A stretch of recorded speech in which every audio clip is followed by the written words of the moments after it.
Hi, welcome to Hamilton and Hazen, Behind the Mic. Join author M.L. Hamilton and me, I'm narrator Kelly Hazen, as we discuss our latest audiobook. Born from our 7 years of collaboration and more than 60 audiobooks we've produced together, listen to the ins, the outs, the ups, and the downs, the inside track you love to follow, Behind the Mic. Good morning. This is Behind the Mic number 20. We're going to be talking about our latest Zion Sawyer cozy mystery, Chai Tea, which is the penultimate novel in that series. I've already gotten an email from somebody saying, please don't end the series. It always happens. So today we have a couple of things to talk about, and the first one, why don't we talk about the sort of elephant in the room of me titling it Chai Tea, and we had a fan who knew that the novel was coming out and had contacted you to let you know that chai actually means tea. It's in Hindi, right? In Hindi. I'm not sure in India. That much I know. I don't want to. Yeah. I'm not. I don't specific. My old brain doesn't work like it used to. No, but in India, right? Chai is tea. So Yeah. something called chai tea is actually tea, saying tea. Yeah. And yeah. Go ahead. I thought we haven't talked in a long time. So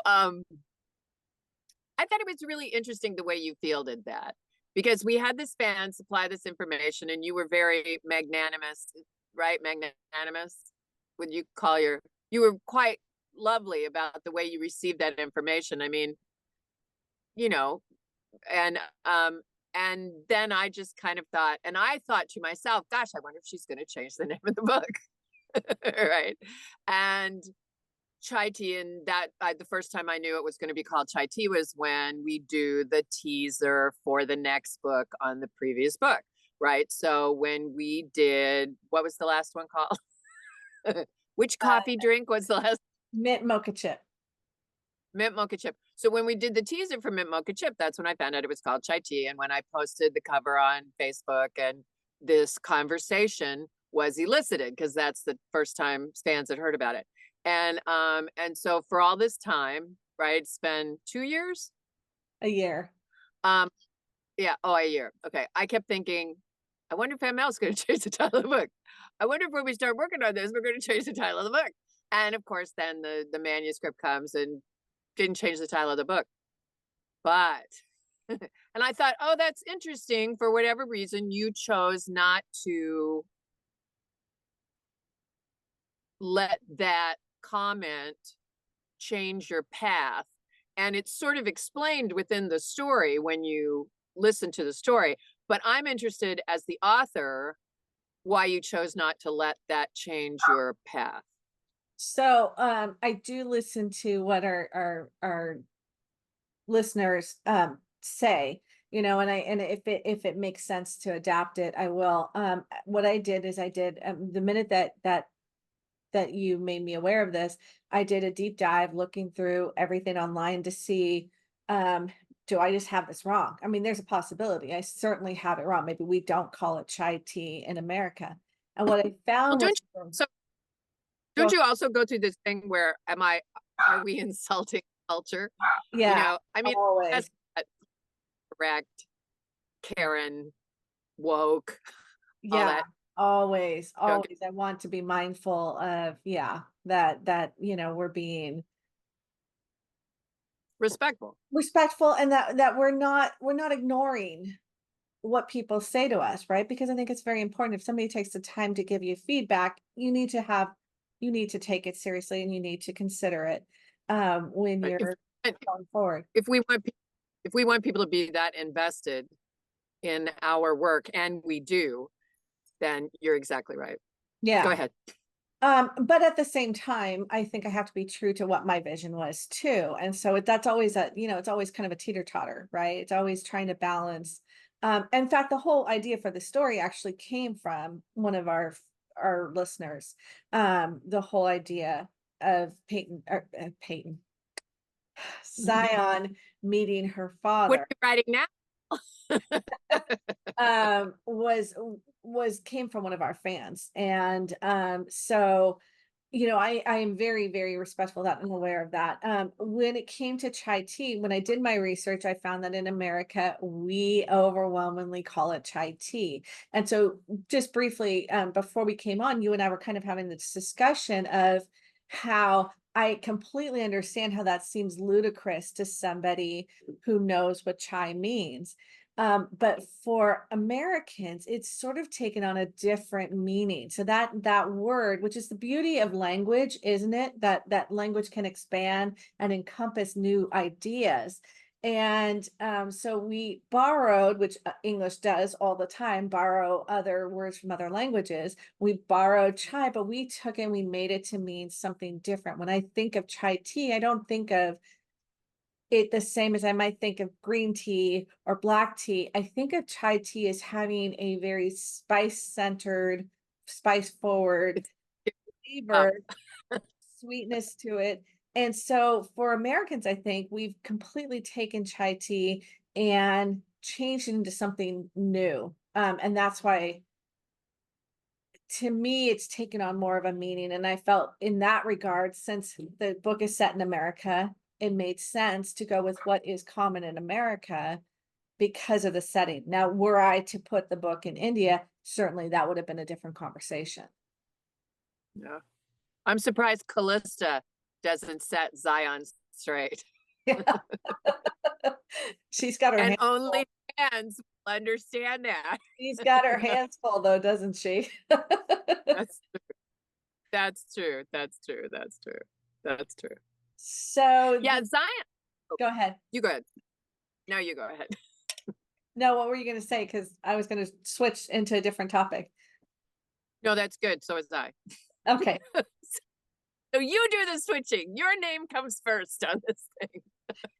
So one interesting thing you said to me, because I'm sure we've talked about this before, but while we're doing the book, you and I are texting back and forth throughout the whole process. And it's very much I'm sorry, the gardener is here and the dogs are losing their minds. Jesse. I always think we should do this in the middle of the night because your gardener, it's almost like he checks in to see, when are you doing that behind the mic? But if we did it in the middle of the night, then we'd have the LAPD cop helicopters overhead. So, it's one thing or another. It's always something. I know. So while we're doing the book, we're texting back and forth and we're sharing insights and we're sharing, what we're seeing and what we're hearing, what I'm hearing, etc. And one of the texts I got from you during the production of this audiobook was that I'm trying to think of how it went, something about Zion has more compassion than I do because I would have kicked so and so out. And I'm deliberately eliminating those characters' names because I don't want to give anything away. But talk about that. Like what was it that kind of struck you? And because it was an interesting insight and the difficulty of conveying a character realistically when maybe you don't have that same emotional framework that character has. You're just from sheer kind of logistical point of view, the main character is almost always the one that I just make me, because they're going to talk the most. They're going to, it's about them. So, and, but then in the course of 10 books, 15 books, 20 books, whatever, of that character, how many audiobooks do we have? Over 75 now. I start to think of those characters as me. I'm going to go live in Sequoia now. And and so when in the course of human events, the story starts to go and the character starts to react in a way that I wouldn't react, it's it's a real, I don't want to say a train wreck, but it's a hard, the steering wheel gets jerked. And of course, I'm always trying to, I mean, you write in a very realistic fashion, and I try to record in a realistic fashion. So I'm trying to be as authentic as possible and as organic as possible in the delivery of these characters. And man, I just was really, I would have kicked his butt to the curb, or her. It's like, why is she putting up with this? There's like 2 or 3 characters in this story. And I mean, and I have to say, upon occasion, I felt that way about Rebecca. Rebecca gets by with so much as a best friend. But then she always makes up for it. But yeah, it was challenging. And I really had to, I actually had to I had to sit myself down and have a long talk with myself about, okay, Kelly, this isn't, this isn't you. So why is she acting like this? Why would she do this? Why does she put up with this? And I think it has a lot to do with being adopted and not wanting to, if she wasn't wanted by her biological mother, then maybe there's something she could do. I think there's that deep inner fear that she could screw this up and they wouldn't love her anymore because she's not really theirs. And I mean, and I know that's, you write against that, and you always talk about how much she loves Joe and Gabby and how much they love her and her adoptive parents and all that, all that stuff. And I also think, well, I don't want to give anything away. We always have to do that in a mystery. We can't just talk about what we want to talk about because we might give the mystery away. Blah, blah, blah. No,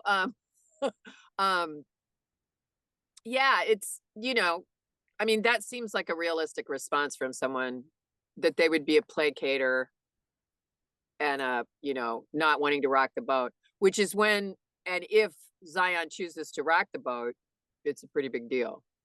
Yeah. Which is interesting in that, because I had a hard time. I struggled with, because she's so compassionate and she's so patient, right? Much more patient than I am. That's probably my fatal But teacher.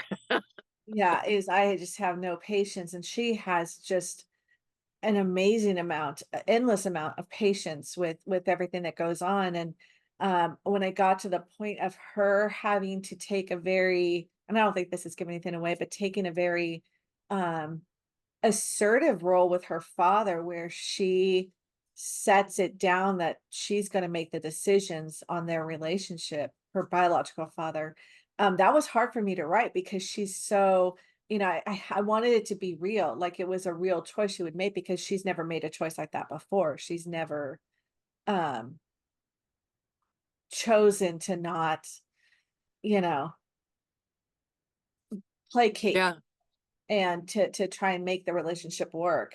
And that one, I worried about making sure that I was being true to her character, and then even at the end, she leaves it open for maybe more than what she originally thought.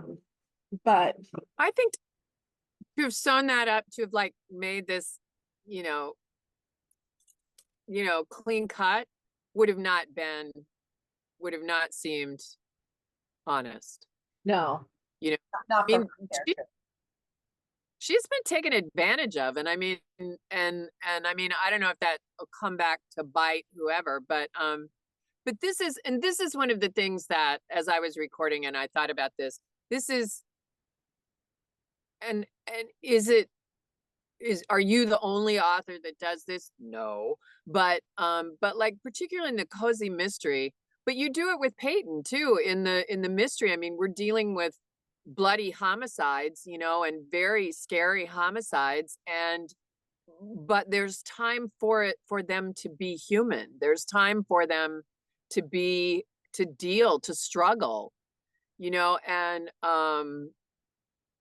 and this, you've really, and I know, it's the second to the last book in terms of the arc of the storytelling of the series. We should be, nearing a climax or the ultimate climax of what we're doing here. But you, God, let me just get to the point. You you ask your heroes and your heroines to deal with subject matter that's above and beyond what might be expected within that particular genre. I don't think, and maybe, yeah, in a cozy mystery, somebody has to deal with the fact that they're adopted, but this is kind of in your face stuff. And at the same time that she's having these issues, she's having to manage her issues while the people around her manage theirs. Yeah. This is like the island. It's not the island of misfit toys. I mean, we don't have a bunch of sociopaths here, but it's flawed people. And sometimes for a humorous effect, but sometimes for a very real, this is how we feel in the world. And I just think that's really terrific. Well, thank you. Welcome. I think the goal Moving is on. always to make these characters seem like they're real people, and one of my favorite scenes that I wrote is between Dee and Zion when they're at the bowling alley and they're talking about their shared experience of their relationship with their fathers and their biological fathers. And I wanted that, you see D is sort of the comic relief there, but I wanted to give him a little bit more depth and have him have a moment where he is more than just the goofy guy, that's lying on the Mercedes hood. But rolling off the rolling off.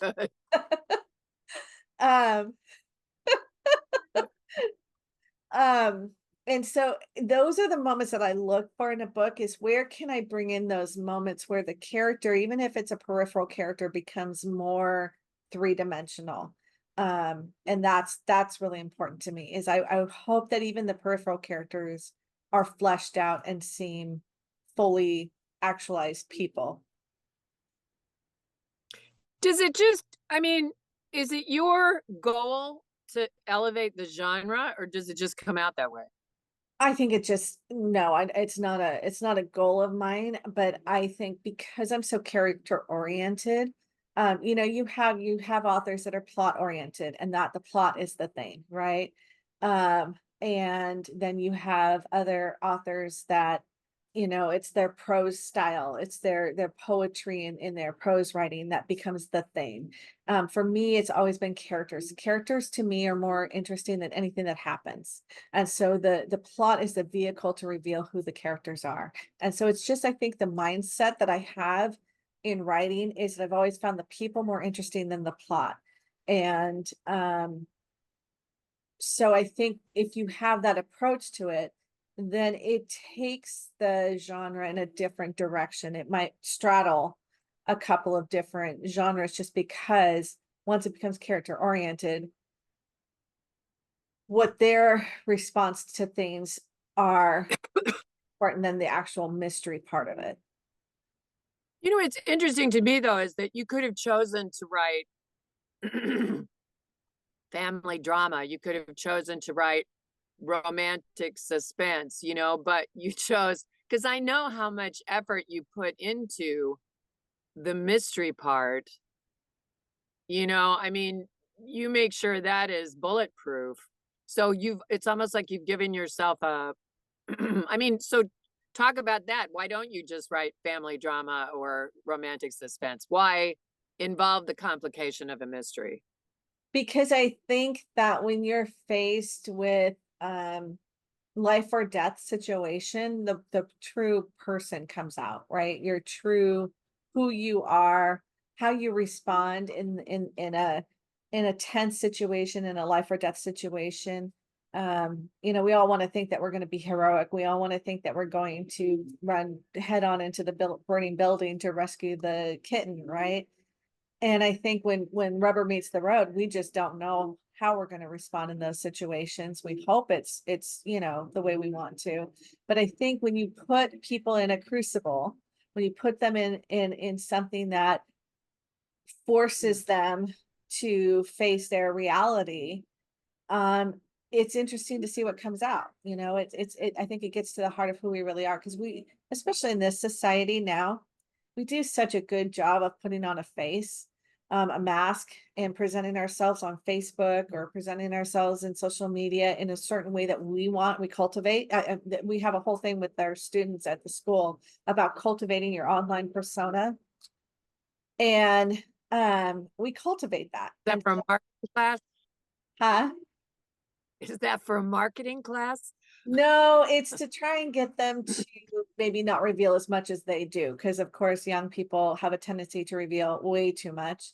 And so the goal is to have them be more deliberate about what they're putting on social media, because they may be a little too open and real. And so it's to try and teach them to be in control of social media rather than having it be in control of them. But Got it. as an adult, So you know, it's-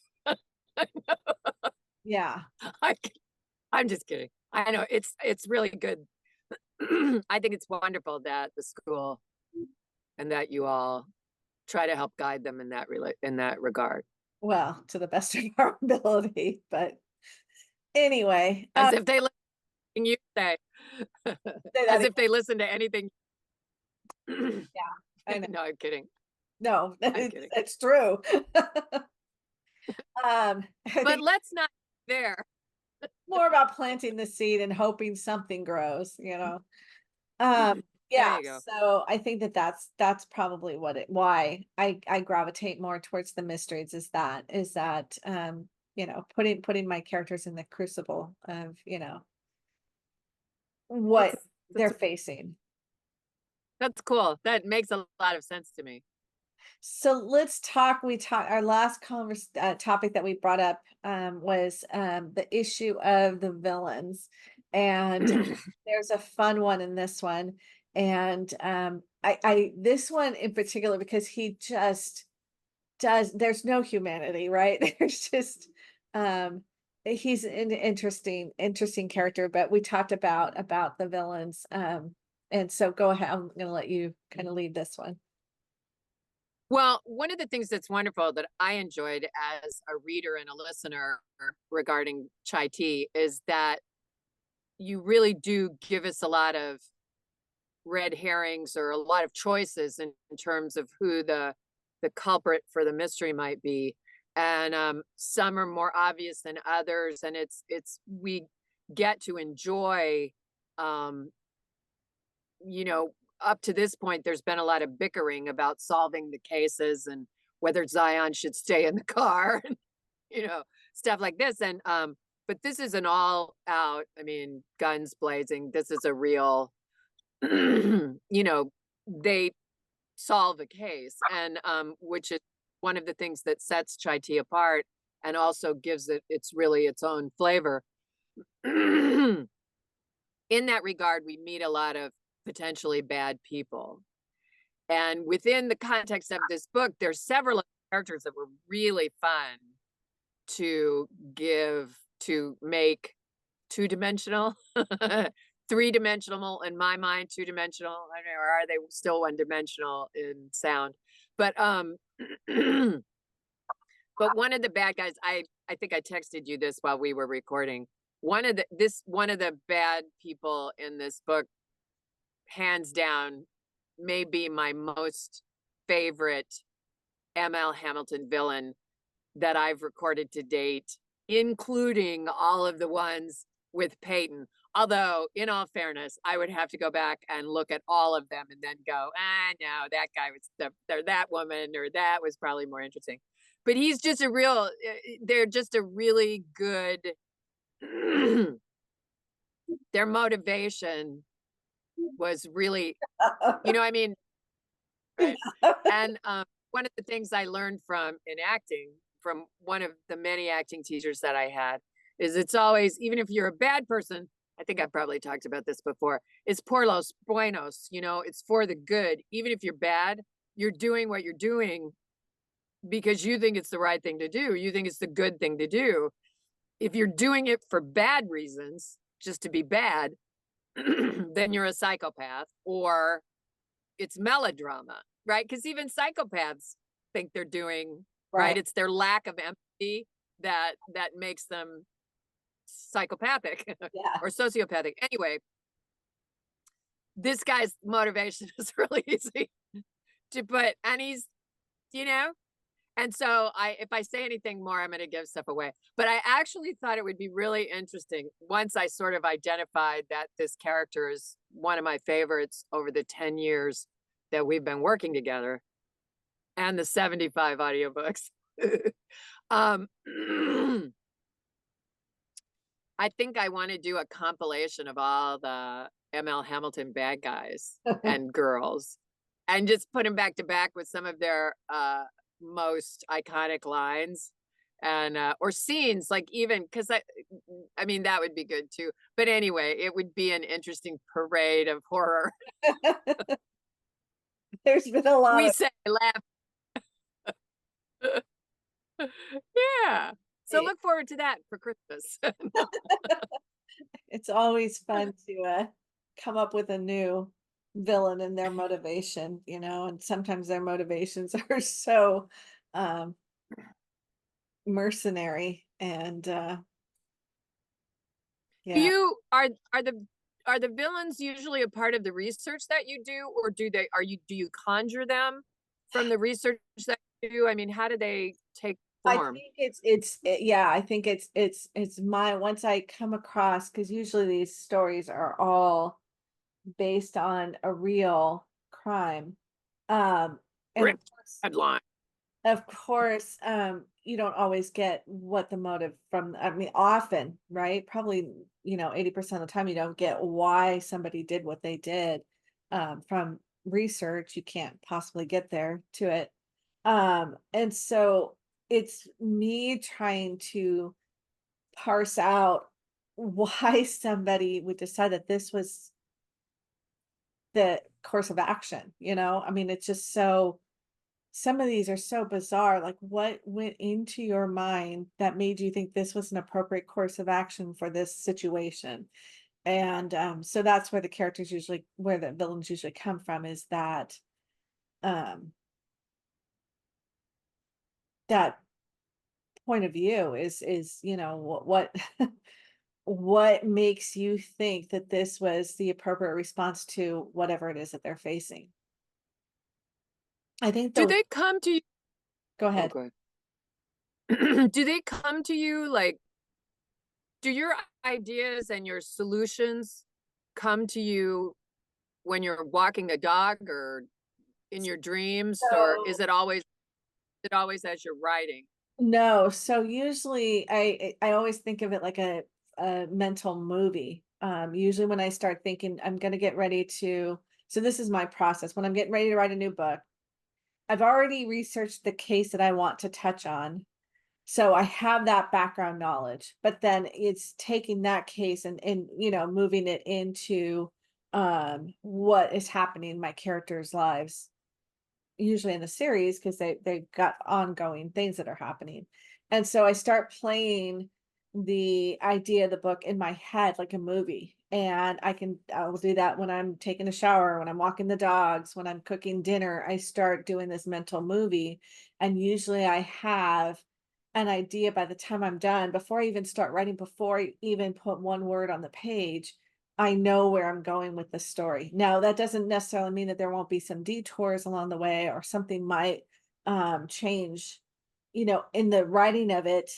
But for the most part, the framework of the story is done. I know where I'm going. I know what sort of the themes are that I want to hit on. Each book, I try and hit on some new theme that seems important to me. This one was, what do we define as family? Dee's on a search for what he defines as family.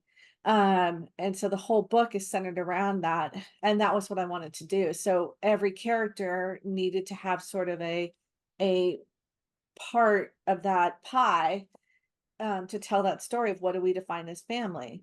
And so that's what I usually do. I usually have that overarching idea of where I really want to take the book, and then I kind of write the subplots that fit to that theme as well. That may not even cross, they may not even cross the main theme, but they add to what I want for the main theme of the book. It was interesting. I thought Dee's development, Demos Hendricks. I thought your choice to develop him in this story and you know, because he's such a pothead. And to just see him grow and change as he's become a business owner is interesting, right? I mean, and it was interesting that he was the guy that that expressed a desire to grow to you as the mayor of Sequoia. You as the mayor of Sequoia. Yeah. Yeah. You know, I've said this a million times. It's always those peripheral characters that I find fascinating, you know, and where they're going. Because the main ones, they get plenty of airtime, you know, it's those peripheral characters that kind of get shunted to the side that I think are very interesting and their growth and development I love to see over the course of a series, you know, and how I they're have to say also, Jaguar has, I mean, considering where he started in his own book, and you know, or where he started, and then he went to his own book, and then he came back. It's oh, he's he's in. so much fun to write. I just any Jaguar and D scene, it's just so much fun. I get such a kick out of it. I get really into it, and then I'll suddenly look up and I'll be like, oh wow, yeah, it's, you know, I forget where I am. But those scenes are just, they're so crazy, and that weird thing Jaguar has with his friendship with Tate. You know, I think they came to some resolution throughout this book, but that's been a fun little thing to continue throughout the books that give it that continuity. You know, you can always expect a crazy Jaguar or D scene and whoever else they rope into one of their schemes. Poor Noah. Or Noah. So I mean, what can you tell us? What can you tell us about the last book? And when can you tell us we might see the last book? So And do you have a title? yeah, the last book is Cafe Amaretto. And it will wrap up the whole series and hopefully launch a new cozy mystery heroine. Um hopefully. Um because I just, the thought of leaving Sequoia forever is really hard for me to think about doing. And like I said, I already received an email from a listener who really doesn't want the series to end. Um, but it will be about, I started the case for this one at the end of the book for Chai Tea, and it will be the whole story about Hatchet Henry and his friend Whistling Willie. So we'll get into that. Meet, yeah, meet in Chai Tea. He was fun. He was fun. He came to me immediately about what he should sound like, how he should be, his whole demeanor.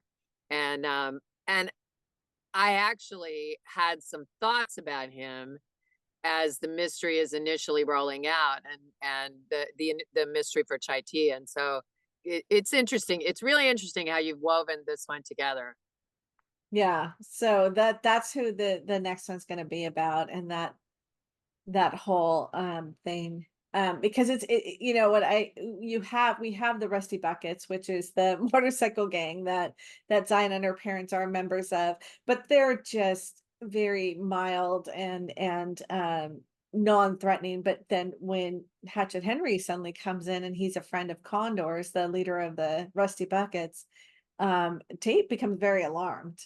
And even the sheriff's department is alarmed that Hatchet Henry has suddenly shown up in quiet little Sequoia. So I think there'll be some fun things to be done with that story. Can you reveal what the theme is of this last book? If for Chai Tea it was the definition of family, or what defines family, I haven't have thought you settled? yeah, no, I haven't thought it through yet. So I'm working on that one. But probably it will be something around what is the meaning of justice. And Ooh. when do we know whether somebody has paid their debt to society, and what does that look like? I'm thinking that's more likely what it will probably be about.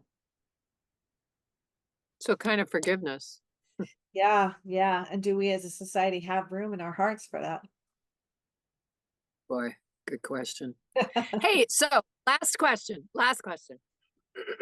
How did you decide on the order of coffee drinks for the titles? Is there like some favorite coffee store somewhere and you just ran down the menu? So Or each one of like, the coffee drinks has to do with the whoever it is, some either the main character or the focus of the book, it's their drink, what they like to drink. And so it just happened to work out that way. So with cappuccino, yeah, so cappuccino, I can't believe I get that. yeah. So of course Zion's favorite drink has always been chai tea, so Hi. it was her book. So that's why we went with chai tea. How cool. That's so cool. I can't believe you never told me that. I'm so mad at you. Yeah, so every book, the But I figured character, that's it out. their drink. No, I guess. Hurry up. So, and when do you think you'll write it? When are you hoping to for us to release it? Hopefully next spring. Okay. We'll see. Well, it's very exciting. We are recording this behind the mic on the very day. Yes. And go to your little computer and your phone apps and buy it right now. Exactly. Yeah, this is the first time we've done it on the very day that the book released. And the really exciting thing is this is the second time that we've been able to have the book and the audiobook released at the exact same day. And we've done it twice. We keep trying and something keeps messing up the clockworks, but this time we succeeded. So that's super Yes. exciting. I got the notice this morning that it was out and I was so delighted. The last time the audiobook came out first, no matter how hard we tried, it was like, I know. no. At least it was there. So Yeah. that's good. Yes. Yeah. Yay. Well, I'm excited. I know. It's a good one. I'm excited for it to be out there. All right. So anything else for the good of the order? I think we've covered it. If All we right. haven't encouraged people, enticed people to listen to this audiobook and read this book, then I don't know what else we could do. All right, sounds good. So for Kelly and I, this is Behind the Mic number 20, Chai Tea, and we'll be back soon with our next release. See you, Kelly. Bye-bye. Thank you for joining us for Hamilton and Hazen Behind the Mic. Visit authormlhamilton.net and kellyhazennarrates.com to join our newsletters for more insider news and views. Today's episode is sponsored by Phoenix Publication Services, PPS, Digital Shepherds. Let us ignite your writing goals.